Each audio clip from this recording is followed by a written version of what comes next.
I've been focused on the business. The day I met Jay was the day my whole world and thinking changed. Basically, it felt like he took my head off, spun it around, put it back on a whole new way, and I've never stopped or slept since. Hey, Chris Brisson here, CEO and co-founder of Call Loop, and I'm here in Phoenix, and I just heard Jay give some real estate training. In fact, real estate has been something I've been wanting to do, and I never really pulled the trigger on it.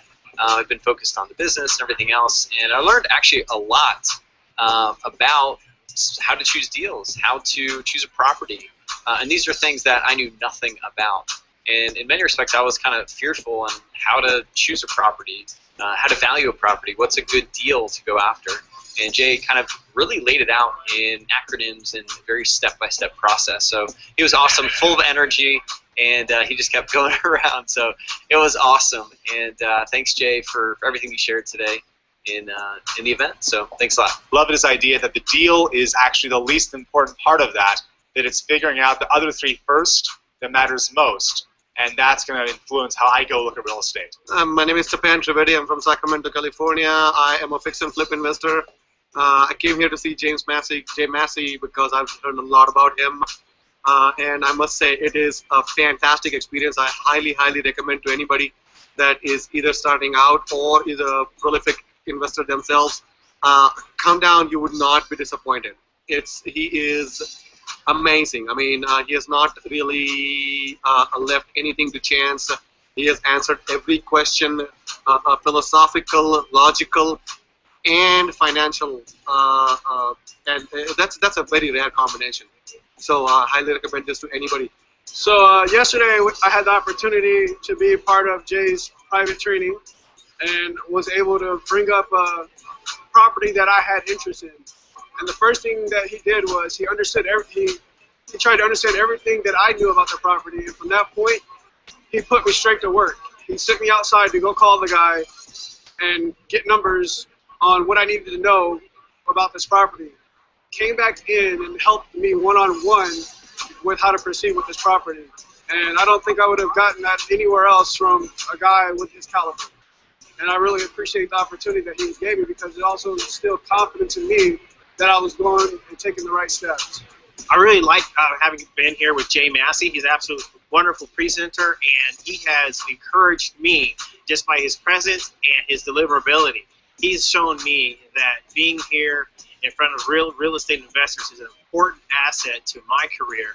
And I think that now, having met him and understanding that he's gone forward with coming out of bad things in his life and moving forward and getting better at it, that there's nothing that I can't achieve. No, he has a lot of insightful information. He's a wealth of talent and information, and he's a great guy, and he's all about helping people. So kudos. Thanks, Jay. I appreciate all you've done for me, and keep up the good work. I am actually in the middle of trying to raise about $600,000 for a project that we're working on. And we've been trying to struggle, my partners and I, over how we should get that done. And when Jay was working on the cash flow quadrant and we were working on that, we suddenly had an epiphany moment. I think all my partners were sitting here with me, and we realized that we could actually get 3 investors that we actually know who have about $200,000 and give them the depreciation of it and a couple other things to actually make this deal work. So now we will be working on that on Monday together to get that finalized and start presenting it to our investors. So awesome, and probably just saved our deal. And got a chance to meet Jermaine Massey, and I was just so blown away. My husband and I have been planning to build our investment portfolio, and my initial thought was to actually go and get an agent license so I could be knowledgeable enough to go and look into investments. And for what he taught me today, just for even the hour that he spent with us, was pretty phenomenal. I'm ready to sign up for his 12-week course.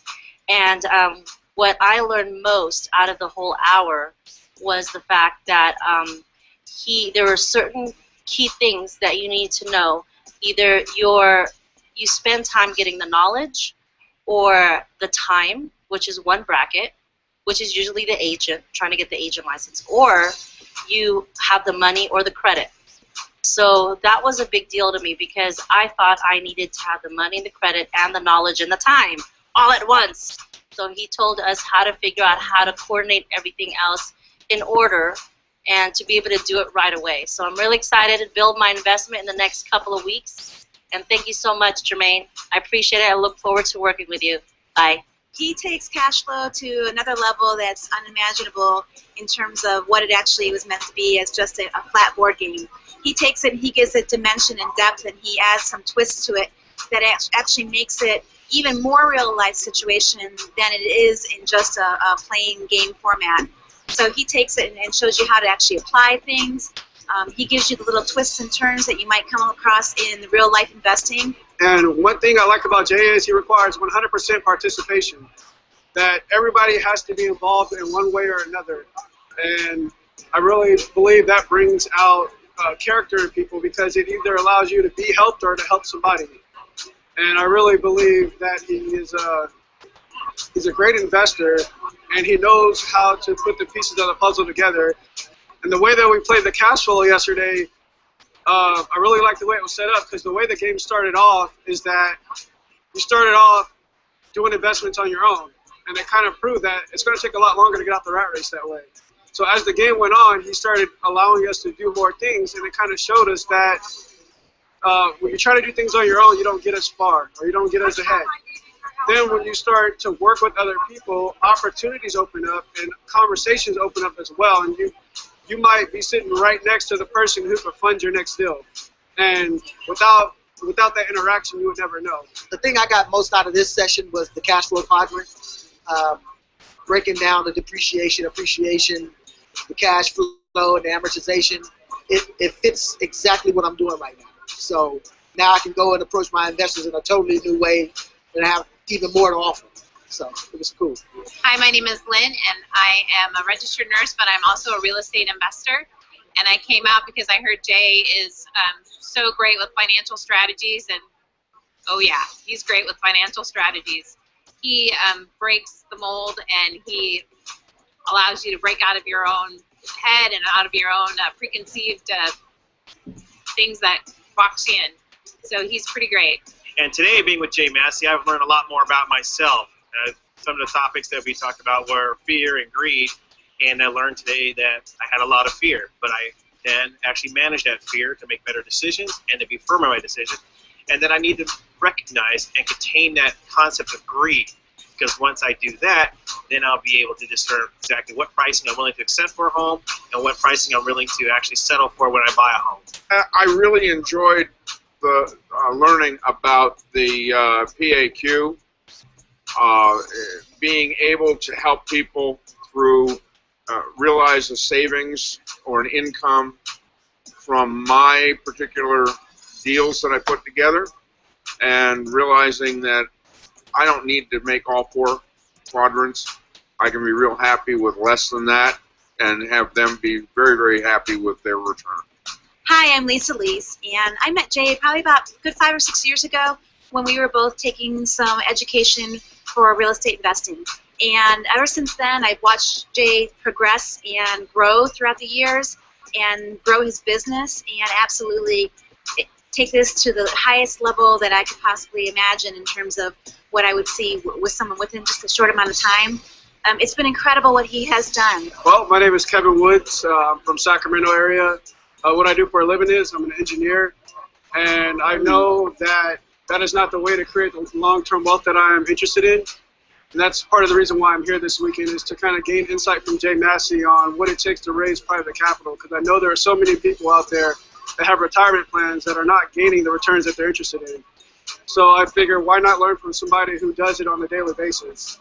What I liked most about today's event was actually learn more about the concepts of real estate investing and how it will impact me and how I can actually help other people. I realized today that after playing the cash flow game, that the rat race itself is what I've been living all my life.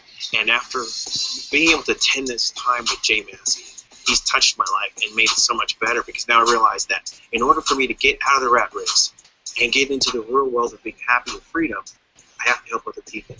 And by helping other people, they will in turn help me. The one thing that I really, really liked that he taught me was the 70-30 rule, that when you're talking to an investor or anybody that you're trying to sell to, as a generality, go ahead and have them speak for 70% of the time and you speak for 30% of the time, and with an open-ended question, and just lead them rather than trying to have your own keep. Do not go to the investor meeting with a deal in mind, and that's a big, huge eye-opener for me.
All right, guys. Hopefully you can hear me. You will not be able to see me today. However, to prove that it's live, you can see my hand right here. I'm waving. Hi. So there you go. Anyway, the point is, I see you guys in the chat room. Glad that you are here. I am on location for all intents and purposes. In fact, I bet you I could even do this with the camera. This is going to be interesting. Let's hope I don't break it. Oh, I'm upside down. Oh well, that didn't work out. Here's the point. I'm actually out in Memphis, Tennessee today. Actually, all this week. I know you guys are out there doing your thing. I'm out here doing my thing. I had some meetings with some higher level officials here with the city, and it was pretty cool, or at least it seems like it's going pretty good. We're going to get them some additional information, and who knows? Who knows? We might be recipients of our first set of public funds here soon. That would be interesting to find out. Anyway, as you may or may not know, I'm not really sure yet. If you haven't been, we now have the podcast. We hit episode 100. You need to listen to episode 100 to hear about the new changes that have come. And there are special things that are announced on the podcast that are announced nowhere else for the most part. And you probably want to make sure that you go over there and figure that out. Additionally, as you can see right here, it says Monday, and now we are going with, oh, I was trying to edit it, but it's also going to be Monday as well as Thursday. Monday as well as Thursday. So those two things are there. In fact, part of what we're going to be doing is more episodes where it's me talking directly to you from things that I've learned that you that I've gone through, just the stuff that helps document more things in my head so that you guys can have them. Plus, for those of you who are already Founders members, you're going to get a couple of bonuses. I know I've said that before. I'm saying it again just to remind you, so keep going there. If you're not a Founders member, we haven't announced the cutoff yet, so that's good for you. You want to make sure that you click the link below at some point to make that happen. So if this is your first time here with Q&A with Jay, what we're going to do is we're going to be answering your questions. Now, there are a number of you in the chat room, and I can answer them. If you're watching right now on YouTube or Google Plus or anything of that nature, I'm not going to be able to see anything that you're writing. You're going to have to go over to cashflowdiary.tv. Type in the chat room, join us, feel free to log in, let us know. Don't just put guest, please put a name so that way I'm able to exactly call on you. That makes it easier for me when I'm talking to you, especially in this live environment. And what I do is I answer your questions. Yeah, as many of you know, or may have, or as many of you already know, but for the benefit of those that are new, from time to time, I am a platform speaker and I go around, and that's why I'm in Memphis right now. Actually, I was in San Antonio earlier, and it was pretty cool. So I was able to meet some of you out here while I've been traveling on this particular trip, and I got to do some one-on-one consultations while I was out here as well. So that's been awesome and fun. Looking forward to always connecting with you guys in that way, helping you get stuff done. I've been doing real estate now for a little over 6 years, I guess. So we have hundreds of units in many different states. We started out, as many of you know, with less than the ideal situation. We did not have the ability, we didn't have a great credit score, we didn't have money, we didn't have a lot of things, but it's not focusing on what you don't have that's going to make a difference for you. It's focusing on what you do have, and that's kind of the goal here at the Cashflow Diary, is for us to give you highlight what you do have and help you learn to leverage your strengths so that you can go out there and make things happen. I know, speaking of making things happen, I saw some posts on Facebook earlier today from some of you, either inside of our Raising Private Capital course or wholesaling course, where you were at one of the events we announced on the podcast. There's a Raising Private Capital event, if you will, or fundraising, or a syndication event, if you will, happening in the LA market this weekend. Up there with Sam Freshman, was a previous guest on the podcast, and I saw that one of you were out there using the scripts and tips that we've given you to go out there and get in front of a lot of seven-figure capital, so very, very good job there. And that's kind of the continuation of what we're going to do today. I'm going to be looking in the chat room, so make sure you're typing your questions as I'm talking to you here. And I've got some of the questions that have already been sent in, as you can see. So pretty much it's going to be a normal episode like every other episode that we've always done. So I have all my tools. We've got a portable broadcasting center, if you will. So I have all the tools that I need to continually broadcast now, which is pretty cool. So hopefully that we'll be able to do this. And if for some reason you do go, wow, the video or audio quality is a little different, yeah. We're still working out some of the kinks because I have to broadcast over the microphone on my computer. And believe it or not, this broadcast is being brought to you by an iPad. So now you know why you need Apple products. So hopefully that helps. Anyway, that's probably that's enough updates. Oh, I see someone is happy about the new additions to the podcast. And a second episode per week. Yay! Great. I'm glad to hear that that's the case. So this is good. So it looks like today we have a question, or it looks like another deal from Sep.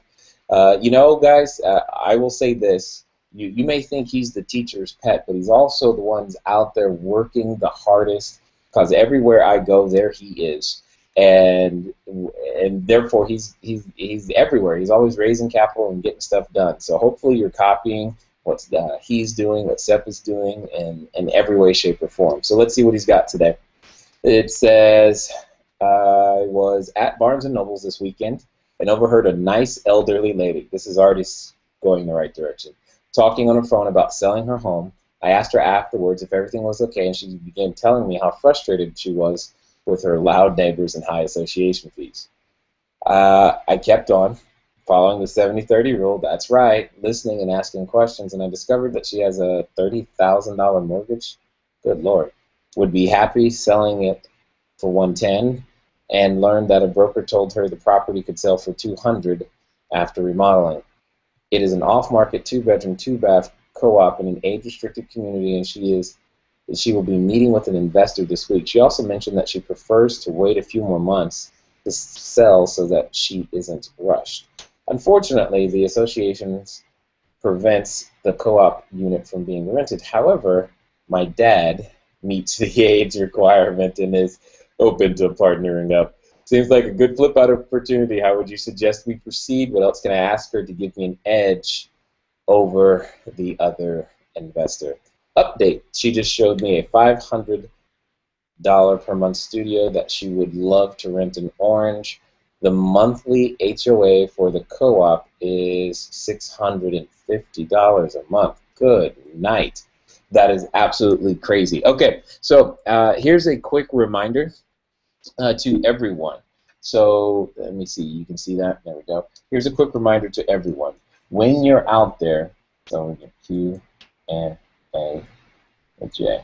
Oh, I should also say we only have one color today, so it's just going to be blue. Hopefully you can see everything. It looks good. So when you're out there, you've got to do two things, and it sounds like, Seth, you're doing the right things. Remember, guys, first step is to understand the problem fully, and then solve it completely.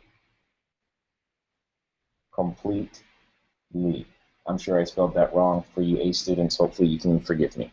All right. So understand the problem fully and solve it completely. So that's so that's what we're talking about. And so, Sep, when I'm looking at this, I'm, okay, so it's a 2-bedroom, 2-bath. My question to you, it's a house, so I like that. And I'm okay that it's age restricted. That just changes the buying pool. Okay, so when I say buying pool, like if you will permit me, the traditional bell curve, right? If you've got the meat of your buyers here, you've got the early adopters over here, well, not necessarily early adopters, let's call them the young people in this particular case, and then you've got those in the middle, and then you've got those that are, we'll call them wiser. Here, you just got less people to work with. Yes, you can't necessarily rent it out, but that doesn't mean you can't develop cash flow. So that's one of the things that I would definitely say is don't rule this out as a cash flow play just because you can't rent it out. Because, for example, it depends on how you want to buy the darn thing. Okay, so let's talk about that. You've got a number of ways to buy this. I'm just going to write down some numbers real fast so that I have them. We have a $30K mortgage. We have 110 is the sell. So there's an $80,000 difference. Okay, and then we've got this $650 massive dollar HOA, which is ridiculous, but welcome. For those of you who are around in other parts of the country, you're like, that's what I pay for rent. Well, welcome to California, and that's just how we do it. So, and then we have a $500 per month studio. So here's how I'm looking at this at the moment, Sep, and here's how I'm thinking about this as a no money down type of transaction.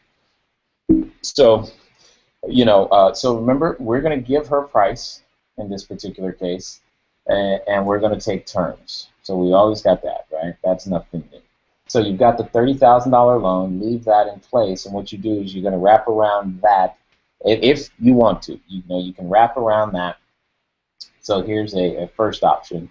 You can wrap around that 110, 30, so you've got $110,000 that you've got to pay her. I'm going to start by paying her $500 a month and see what that looks like, because that covers her living expenses. So now she converts what was an expense into living for free. So right now she's still paying on a mortgage.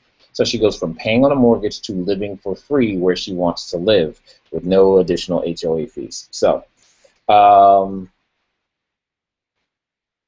Okay, so we've got 110, 500 a month. So that's the first thing I'm going to try is this right here. And remember, when you're looking at your financial calculator, guys, you've got N, I over R, PV, payment, there's my calculator, payment, as well as future value. And this is just a hint to remind you that you should always have your calculator with you, no matter where you go, so that way it's easy for you to put in these numbers and make things like this happen. So let me see if I put it there. Is that better? No, I'll just put it right here, and I think you can see it. Yeah, there we go.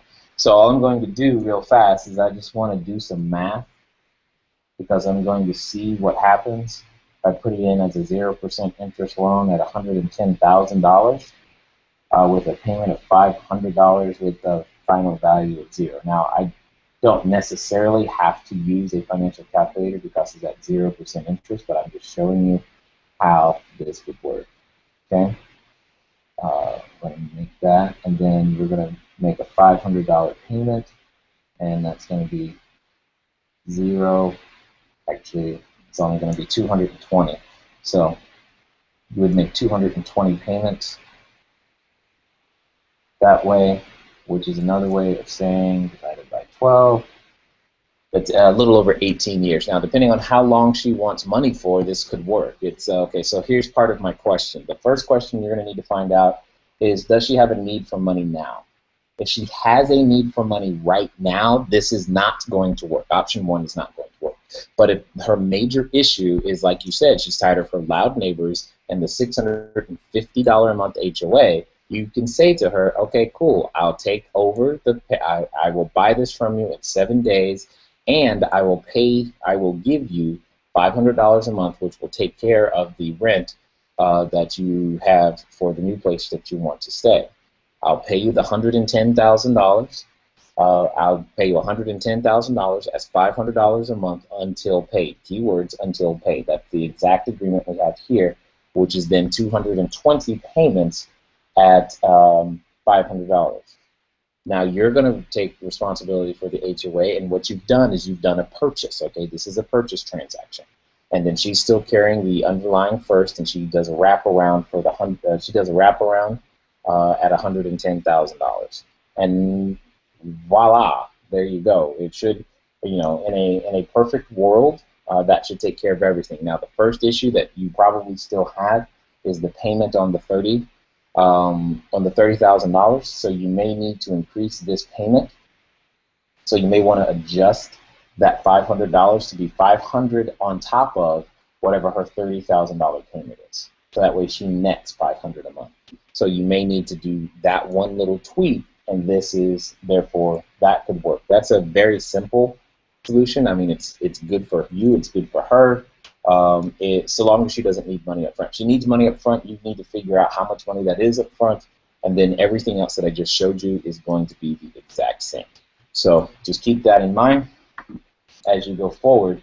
And then here's your exit. You can exit one of, well, you can exit many ways, but you can exit by, if you really, really want to, executing yet another wrap, so that the end buyer ends up paying, I don't know, $180, right? And that $180 and the payment on that $180. So what you do is you offer it to the end buyer, saying, hey, I'll give you a discount. Depending on how much rehab is necessary, this could work out very, very well. So hypothetically speaking, say there's $30,000. That'd be a lot for that kind of a house. Let's just say there's $20,000 rehab. So we're going to take the $20,000 off the $200, so we're down to $180. Give them another $10,000 because you like them. So now it's down to $170. So you say, cool. Hey, how about you pay $170,000? And if you want, then what you're going to do is you're going to execute another wraparound mortgage or a lease option or something of that nature. Collect a down payment. That down payment can either go in your pocket if she doesn't need, if the original seller doesn't need any money, or that down payment can go to offset the money that she needs.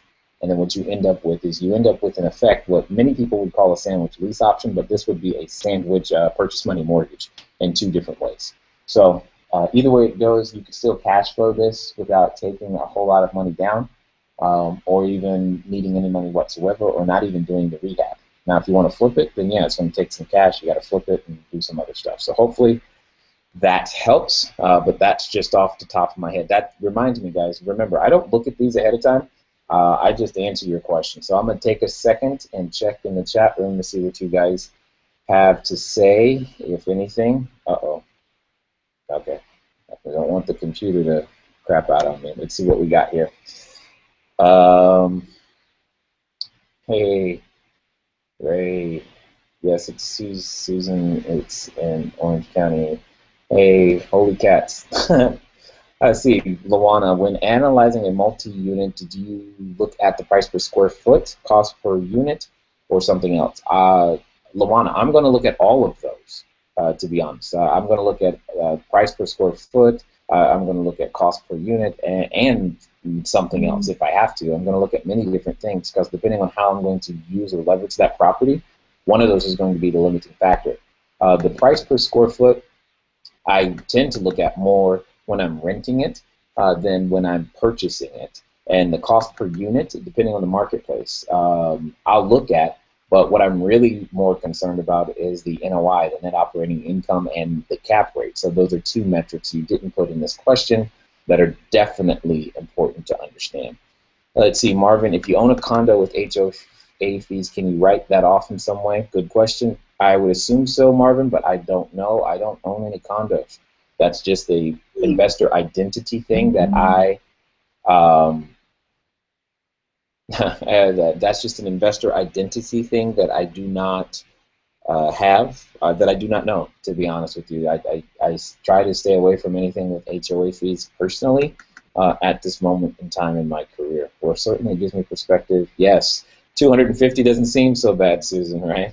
Living for free is a good proposition. Yeah, that's the whole point. Remember, understand her problem fully, Sep, and solve it completely, everybody. That's what we're always trying to do. Understand it fully, solve it completely, and I think you'll be good so long as you keep that in mind. Uh-oh, sorry. Didn't mean to do that. Let's move this screen over. Let me see, which one is this? This is this one. We'll move that out the way so that doesn't happen again. All right. So now let's get back over to the next question. Mark, 3 lots. I'm looking at 3 lots, and one has a 3 flat on it. Okay. Building is 115 years old. That's so awesome. I love Europe. I'm assuming you're in Europe, Mark, because the language you're using says to me that you're in Europe. Owner has water bills, tax bills, electric bills, and receipts from rent from family who are the renters. Okay. Friend does taxes for the owner, so no formal tax returns for the past years. How do you proceed with pricing the properties besides comps? Awesome. Okay. So, Mark, what I'm going to begin to do is remember valuations. First of all, everyone, always remember that value, like beauty, beauty, is in the eye of the beholder. Okay? Always remember that. So, the question becomes, there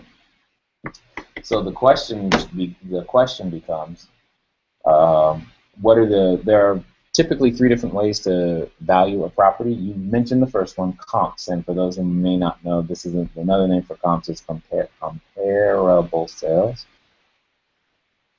Okay, and then there's income value, which is based upon literally the income, and when I say income, it's all sources, not just rent. In a lot of cases, it's not just rent. And then you also have replacement cost. Okay. Now, replacement cost usually doesn't come into play most of the time unless you're buying super depressed markets or we're talking usually with the insurance company. In a lot of cases, this is where that tends to come into play. Or build costs.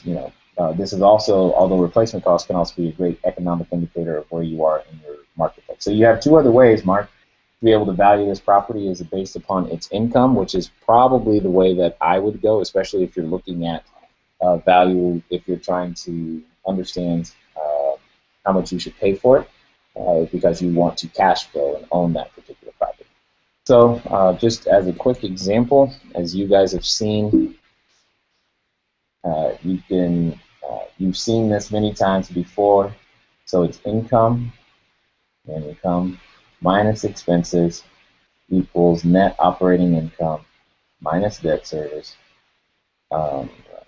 equals cash after debt service. So this would be the beginnings of the income valuation, because you're going to focus on the net operating income, and then what you're going to do, you're going to find out the cap rate in that particular area. You're going to have the NOI over purchase price in order to make all that work. Oh, I got off the screen a little bit. Sorry about that. Let me see if I can do this. Did that help? There we go. Now you can see. So the NOI over purchase price. So that's how that's going to work for you, Mark. Hopefully that helps. And I see some more questions in the chat room. Let's see if we can go over there and pick up those. Okay, I'm kind of stuck. I have a leads. I have a leads. Every night I'm sending out emails and getting responses every day, but when I call them back and talk to them, I'm freezing up after asking them, why are you selling? They'll give me an answer, but for some reason I don't know how to continue the conversation to get to the heart of the problem. Yeah, Susan, I totally understand. For those of you who are a part of the wholesale product, you can hear me actually negotiate with some sellers, so that's a benefit for you. Susan, the best thing that I can say to you on that one is for you to go, you're going to have to start recording your calls and getting someone who's willing to listen to them to help you so that you can learn how to get to the problem. And that's part art, part science. So that's basically what's going to have to happen in order to help you make that work. Hey Jay, what kind of creative financing deal can I structure for a homeowner who is upside down on their mortgage? Well, Haya, welcome. And it depends at the end of the day on what your end goal is. For those of you who are familiar with the profit analysis quadrant, I will draw it again. Okay, where did it go? Bam, there it is. So for those of you that are familiar with the profit analysis quadrant, we have 1, 2, 3, 4. We've got 4 different areas of profit here that are available. In Haya, what you're going to have to decide is what areas do you want to profit in. Now, clearly, quadrant 1, appreciation, is going to be tough if you're already telling me that they're upside down, because you would only be left with forced and phased appreciation. Those would be the only 2 options here. So you have at least 2 options there. Then you still have the option for depreciation, and you still have the option for cash flow, and you still have the option for amortization. So while the only one you really have eliminated in an upside down situation is your found equity. So you still have 1, 2, 3, 4, 5 different potential profit spots out of the 6, so to speak. That you could actually use. So what you would need to do is you would need to structure a deal that highlights those benefits and or eliminates those benefits, or you need to figure out if there's any phased depreciation to be had, any forced. Obviously depreciation exists. You need to find out how much of that you could actually obtain, and then amortization probably exists once you examine the note. And then it's probably going to come down to creative ways, phased ways to increase the income. That's probably what's going to happen here. By that I mean, here's a simple phased way to increase the income. You take a 4 or 5 bedroom single family house. Instead of renting it to an entire family, you split that into assisted living and or student housing, or for veterans. Those are the types of things that would increase the income and yet still allow you to be able to purchase an quote-unquote upside-down property. So it's a phased appreciation play, most likely. That's my guess. Let's see. The next one says, Lisa, is there an online resource for apartment complex pre-foreclosures? Or how does one scout them out? Can you give an example using Q2? How do I calculate the tax benefit for someone in 30% tax bracket? Excellent. Okay, Lisa, no problem. Let me see. Online resource for apartment complex pre-foreclosures. That's a good one. Typically, I tend to source all of my apartments either from brokers. But let me be clear. Let me show you guys at least how to find that, because that's going to be a useful skill set for some of you. So while you see me right now going over to loopnet.com, don't be fooled into thinking that this is how I do it all the time. So let's use Orange County as an example. Orange County, California, to be specific. And then we probably need to make it a little bit bigger. So here's how I would begin to take this down, or any of these down, if I actually wanted them. First of all, let me go on record by saying there's no way on earth that I can see myself paying anytime soon these prices for this few of units. So, done. I mean, just today alone, and for those of you inside the Founders membership, again, there's a link below if you want to find out more about that. I was touring some properties, and you'll get to see those and what that looks like. Anyway, so what I would do in areas like this is that I'm going to look at that property, not because I want that property, because I promise you I don't. I'm going to make it log in. Hold on, give me 1 second.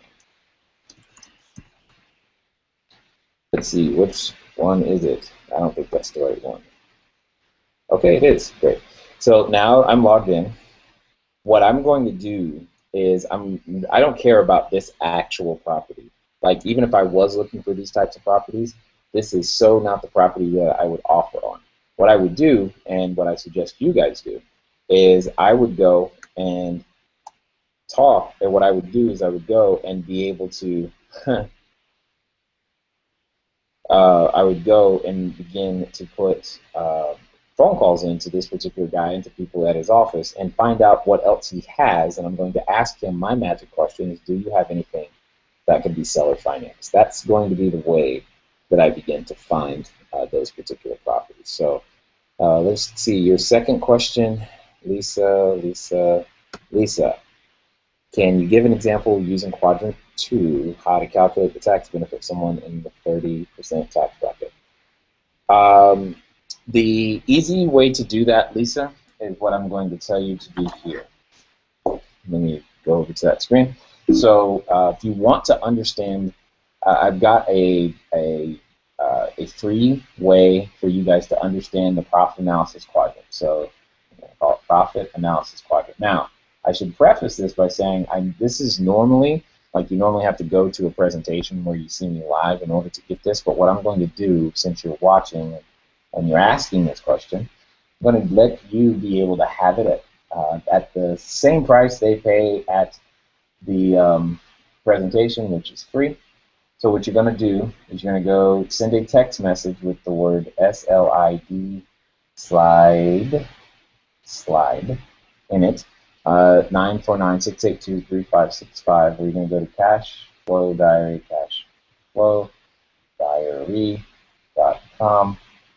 /SLIDE.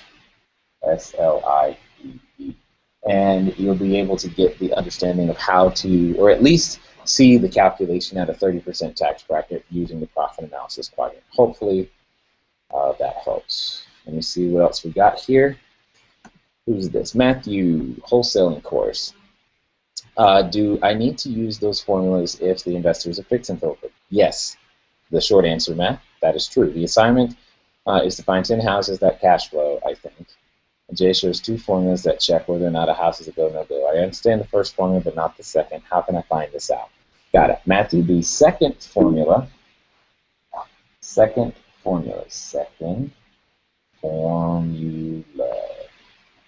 is simply, all you're going to do, just remember to keep dividing by 2. You're going to take the income, you're going to divide that by 2, and that's going to give you the net operating income.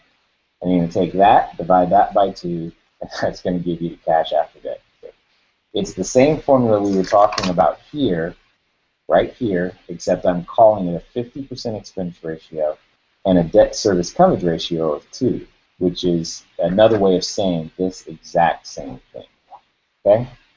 And therefore, income, you want to find the cash flow really quickly, take income divided by 4, it's also going to equal cash after debt service. Or if you want to find the income, and you know the cash flow, the minimum cash flow you want, all you're going to do is multiply by 4, and that's going to give you the income. So hopefully that helps. It'll also prevent you from putting properties in a hyper over leveraged position. Katie, my biggest challenge with investing in real estate is time. It's really starting to get irritating. Got it. Katie, I'm assuming we've met in person. I'm not sure, but it does look like you are a customer, which is great. However, I'm not known for pulling punches. No one has a money or time or resource problem, okay? So you don't have a time problem, Katie. No one has a time problem. No one even listening to me has a time problem. No one has a money problem. We don't have a money problem. We don't have a time. That's supposed to be a clock, okay? Don't laugh. I'm not an artist professionally. That's a money problem, time problem. We don't lack a resource.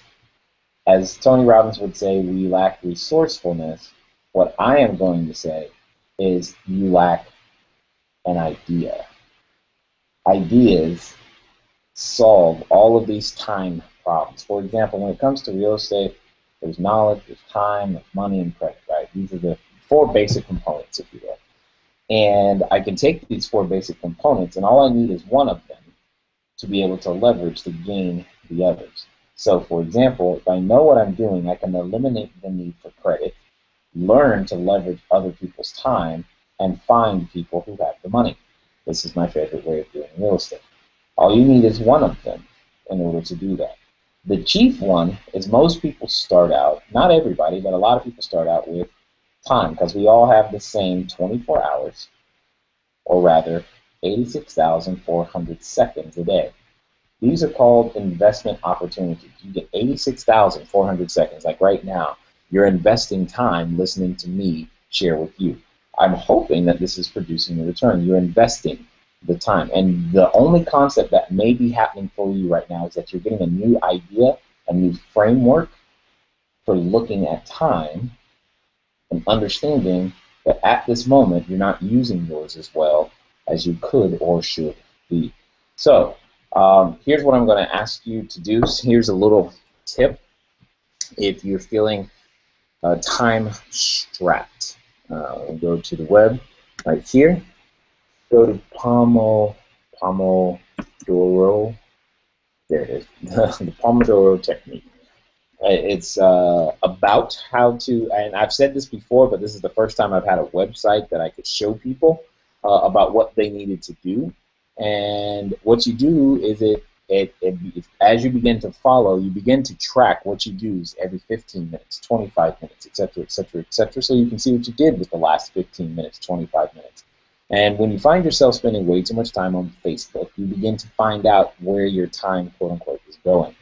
Also, for those that are listening, and as a bonus, just to keep this, just so that you know, I want you to go to cashflowdiarypodcast.com, and if you haven't already, cashflowdiarypodcast.com. If you haven't already, well, that didn't work out. Cashflowdiarypodcast.com. There it is. All right. So if you haven't already, go ahead and subscribe to the channel or to the podcast, because I have it on good authority, and that one of the episodes coming up is going to tackle this exact thing about time management and structure, because I was talking with Craig Ballantyne of Early to Rise fame, a very, very organized individual. I mean, to say the least. He calls himself the most disciplined man in the world. And having been with him in Lithuania, I can agree. And if you want to begin to figure out how you're going to get better at your time management and things of that nature, he would be a good place to start for sure. So you don't have a time problem, Katie. Sorry, no excuses allowed here. Not at all. All right. Let's see, what else do we have? We've got Rebecca, keeping motivated. Oh, okay, got it. Is there ever a point where pain doesn't continue to move away? Can there be a balance of pleasure? Yes. Or will pleasure always be complemented by pain? I think this exercise would be good to have printed out and posted on the wall so it's not forgotten about and is easily accessible to read when needed and wanted. You're correct. So for those of you who don't know, you probably, let me see if I can get over there real fast. Go over to cashflowdiary.com. There is a course that I call Cash Flow Foundation. If you go over here, under training, and scroll down a little bit, it's kind of hidden, but it's there. And she's talking about these videos, these series of videos inside here. And I think there's, I don't know, 18 of them. So to watch them, you'll probably have to give me your email address. Hopefully you'll find it worth it. I think you will. And I think she's referring to these videos 10 and 11. There's an exercise in there that I use and that I was taught and that I use to help me stay focused and motivated on the things that matter most. Because I personally have a tendency to procrastinate and be lazy and all these other things, and therefore, because of that, I had to come up with ways to make sure that I stay focused and get to the goals that we're all trying to get to. We all got something we wish to achieve, and so long as you still have something you wish to achieve, the answer is yes. You're going to have to balance the pain versus pleasure principles that I speak about in this video in order to make all those things continue to work. All right. Ooh, I see some exit. What is going on in the chat room over there? You guys are chatting it up. I think. Let me see. Let me catch up. Let me see. So I was here. They tell me they want to move in a bigger place. Uh-oh. We can't see the website. Your notebook. Okay. Hold on. Screenshot is not the website or your notebook. Hold on. Sorry, guys. I guess an iPad can only do so much, maybe? I don't know. I don't know what you're seeing right now. Switch my screen. Hopefully, I have switched my screen to catch up to whatever it is that is going on. You guys are, hopefully, I have no idea.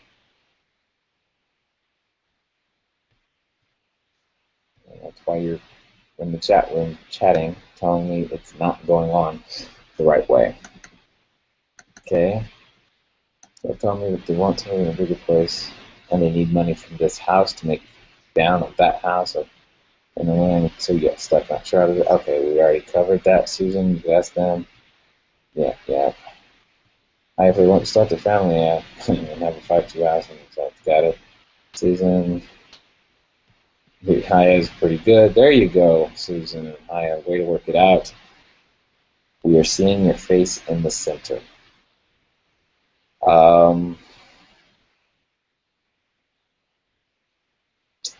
Okay, can't see the website. Black screen with a circle and face, no change. Let me see. I think I know what you're saying. I just don't know why you're saying that. Let me see. Okay, let's try that. I may have accidentally hit the button that killed the screen share. That would be a problem. Okay, so, Jay, what's your ninja secret for today? No doubt. I like the idea of a ninja secret, but right now I want to make sure you guys can see what I'm showing you. So let me know if we've had a small little technical glitch. I probably hit a button I wasn't supposed to hit, and that's what happened. Let me know if you can see the screen now. Just type in the chat box just before you went to the last website that did this. Attachment, one image. Okay, guys, I got it.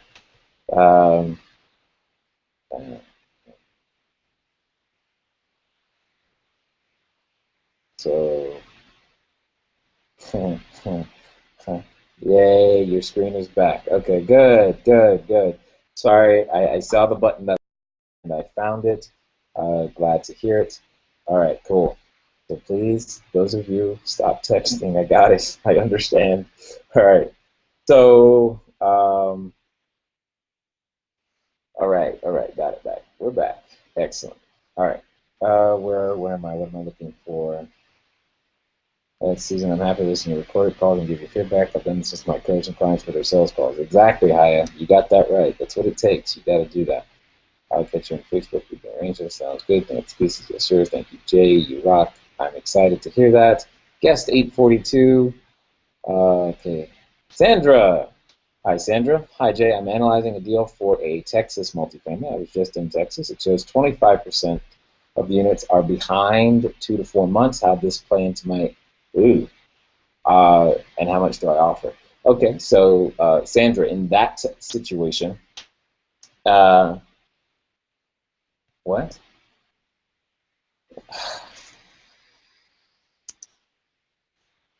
I didn't do anything. I just now noticed. Hold on. Let me go back. Oh, maybe I did. Sorry, guys.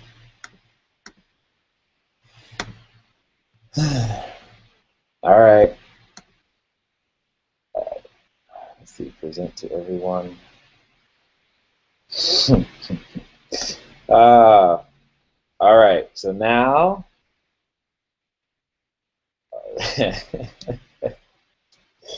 Well, this is funny. Well, at least it's funny to me. Probably not so funny to you. So I'm not going to touch anything. I think you can see my screen right now. I'm just I will see if you guys. Yay, screen is back. Okay, gone. You hit it again. It's back again. Oh gosh, did I do that or what? Yes, I did. Heavy sigh. Okay. Can you still can't see my screen? That's not good. It's back. Okay, got it. All right. I'm sorry. Technical challenges. See, this is I invest in real estate. Okay. Sandra had a question. Let me go back and catch that before. And I won't hit the button again. I know the button. I see it. I'm looking straight at it. I will not touch it. I promise. I won't touch that. All right, Sandra, let me see. Oh, okay, it shows 25% of the units are behind 2 to 4 months. How does this play into my income analysis to determine how much to offer? Well, Sandra, in that particular sense, what I'm going to do, if I were you, is I'm going to count those as vacant. There's physically vacant, and then there's economically vacant. So these are economically vacant units, meaning it's the same as it's worse than physically vacant in my opinion. Because if it's physically vacant, I can just go in there and all I got to do is clean it up.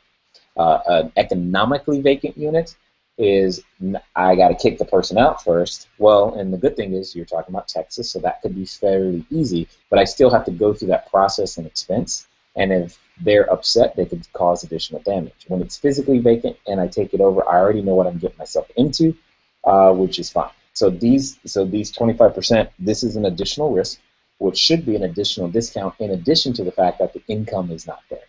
So I would count those as 100% vacant, or all those units as vacant, as if they weren't there.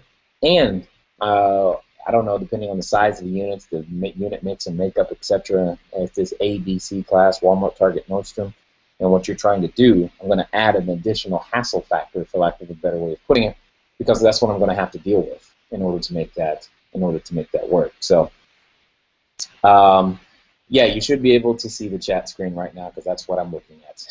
I'm looking at the chat screen. Gotta love technology. Yes, I know. And let me see. Ninja Secret. Okay, so you guys want a Ninja Secret today. That's a good question. What is the Ninja Secret? Maybe the Ninja Secret is don't hit that button when do a Google Hangout, because that's not good.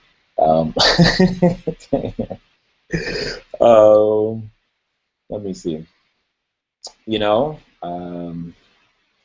I don't know. Let me keep working on it. Let me see if you guys come up with some more. Let's get back to those other questions. Let's get to these questions and see what we got. Maybe the Ninja Secret will come from there. It says, Kyle's got a question. In Phoenix, many homeowners suffered because of flood. They had homeowners insurance, but not flood insurance. Flooding is rarely an issue in Phoenix, and they say this is a once-in-a-100-year storm. What kind of safeguards do you use when acts of God such as these occur? Do you keep flood insurance even if you aren't in a flood zone? And which team member prepares and chooses the insurance plans? Is this first call plans? Got it.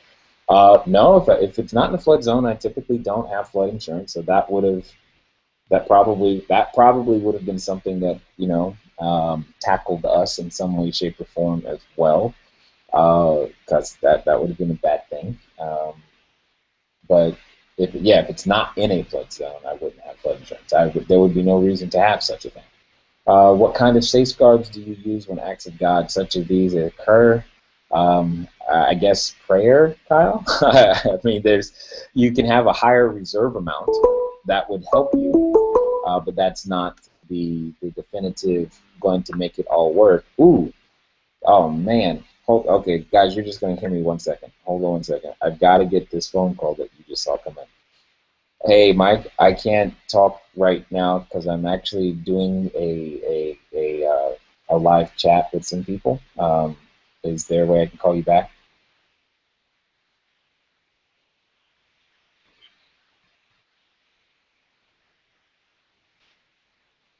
Okay, no problem.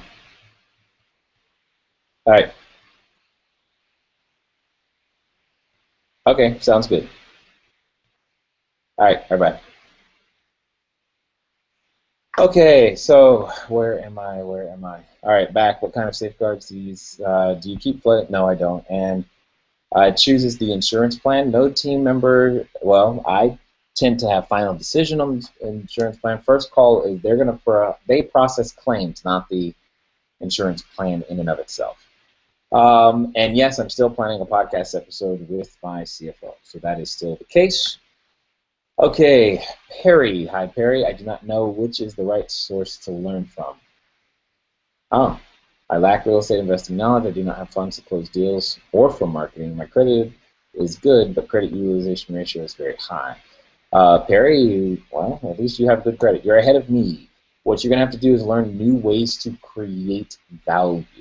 So instead of investing funds for marketing, I would begin to invest funds for acquiring knowledge, even if that means starting with a book. I mean, if that's what you got to do. And then I would invest in a cash flow board game at the end of the day.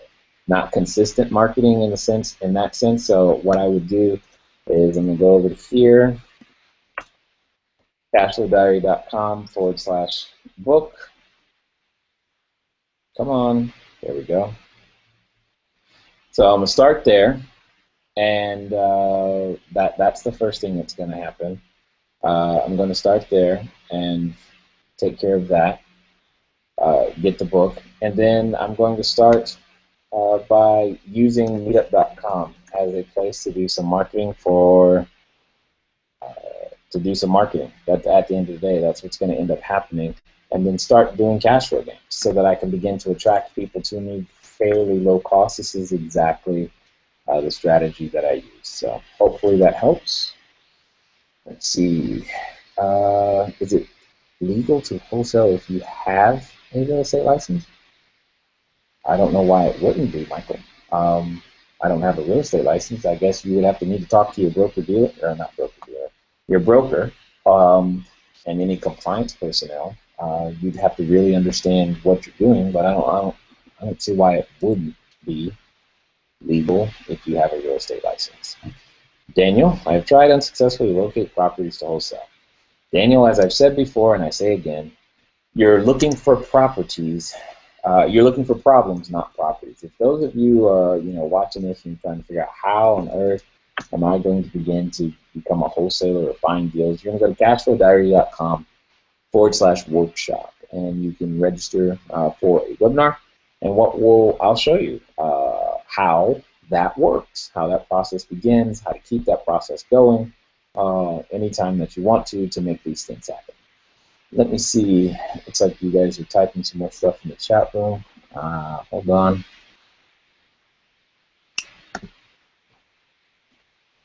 Yay, gotta look to. Oh, I should scroll down.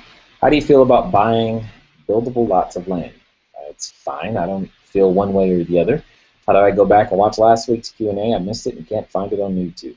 You're probably not going to find it, Susan. To watch the previous ones, you're going to have to become a Cash Flow Diary Founders member so that you can have access to them. Hey, Seth, what are some of the monthly events for tenant retention and your property manager has unlocked property? We've done barbecues before, especially during Thanksgiving, etc., and all those things, but we've done barbecues. Food is the first thing that I'm thinking about, because that's probably been the more popular one from time to time. So hopefully those are, let me see, is that all the questions in here? I think I've gotten through all the slides, all the questions that were sent in. Yep, and as a reminder, guys, go listen to episode 100. Know that there's going to be more episodes on Mondays as well as Thursdays, and then the Cash Flow Diary podcast. Get started listening so that you can hear some more. We've got about 4 or 5 minutes left. For those of you that are live, if you've got a question, now would really, really, really be the time. Because even though I assume some of you I just saw in San Antonio when I was there, but not everybody gets a chance to catch up with me live. You can ask a question if you'd like while I'm sitting here. And while the technology is still working, you can still see my screen. Isn't that great? So, what's that? Hey, Jay, I have a seller. Hold on. Come back. I have a seller that has a property that experienced extreme fire damage. Yes. I'm not exactly sure how to proceed. I'm confused, but at the end of the day, Jaleesa, you're just going to make an offer like you would any other property. Just because it has fire damage doesn't mean you shouldn't offer on it. It just means it has fire damage. That's all I know how to say. But yeah, obviously you're not going to have to pay as much as you would for a property that doesn't have fire damage at the end of the day. It's like alligators can burn throughout the inside. That's fine. You're solving a problem. That's the whole point, is you solve problems, not properties. That's kind of the point. You're looking for problems, and you're not looking for you're looking for problems. That the whole point is, it was a house before, it can be a house again. The question is do you have the team that knows how to put it back together? Or if you're wholesaling it, you're going to have to wholesale it to the person that has the team to put it back together. And that's really, let's see. I found some out-of-state deals. How do I find a like-minded property manager and rehab contractor? Good question, Eddie. Great question. So on that one, here's where I'm going to start. I would go right over here to the National Association of Residential, NARPM.org. That's where I'm going to start. Boom. And where over here it says you can search property managers. There we go. So that's what I'm going to do, is I'm going to start for property managers in the area that you're talking about. It's going to be the first place I look, and then I'm going to begin to call them and talk to them, and I'm just going to make up city, Costa Mesa. It's supposed to be Costa Mesa, California. So just a second. Let's see what comes up. All right, that's going to be a short list, so it's going to be really, really easy there. And I'm going to start and just go from there to start finding individuals that I could begin to talk to, to see what, let's see, what happens if I just do California, because maybe Costa Mesa was just the wrong city. Yeah, there we go. So I'm going to start talking to these individuals and figuring out who is going to be the one that I want to talk to, and typically the property manager will lead you to all the other people that you need to talk to in that situation. Let's see.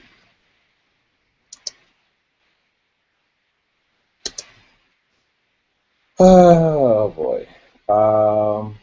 Where's the chat room? I lost the chat room. Give me a second. Chat. Boom, there it is. So let's see. Jay, what are you seeing as the average cost for building approximately from scratch? Oh, okay, Haya. Build cost is going to be relative to location. So, because remember, a house is a collection of commodities, and commodities plus labor vary per location. So, there is no average build cost. Plus, then you have to take into account, is this a Walmart, Target, or Nordstrom style property? Because you could build new Walmart property, you can build new Target property, and Nordstrom property, and that's going to change everything. How do I market for a buyer that may be interested? Jaleesa, you know, it's the same thing. They're going to be at your cash flow game. You're just going to use that property as one of the examples in your deals at the cash flow game.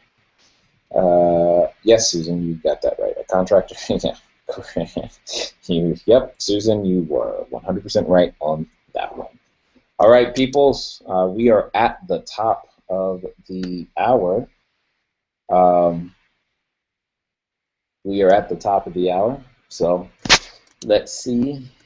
Yeah, we're at the top of the hour. Looks like everything is still working. Amazing stuff today. Thanks for the questions. I look forward to continually helping you. Make sure you continue to send in those questions. We'll do our best to get you timely answers. And I look forward to talking to all of you guys again soon. Until next time.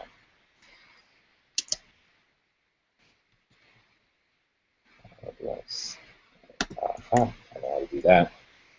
I did that on accident. And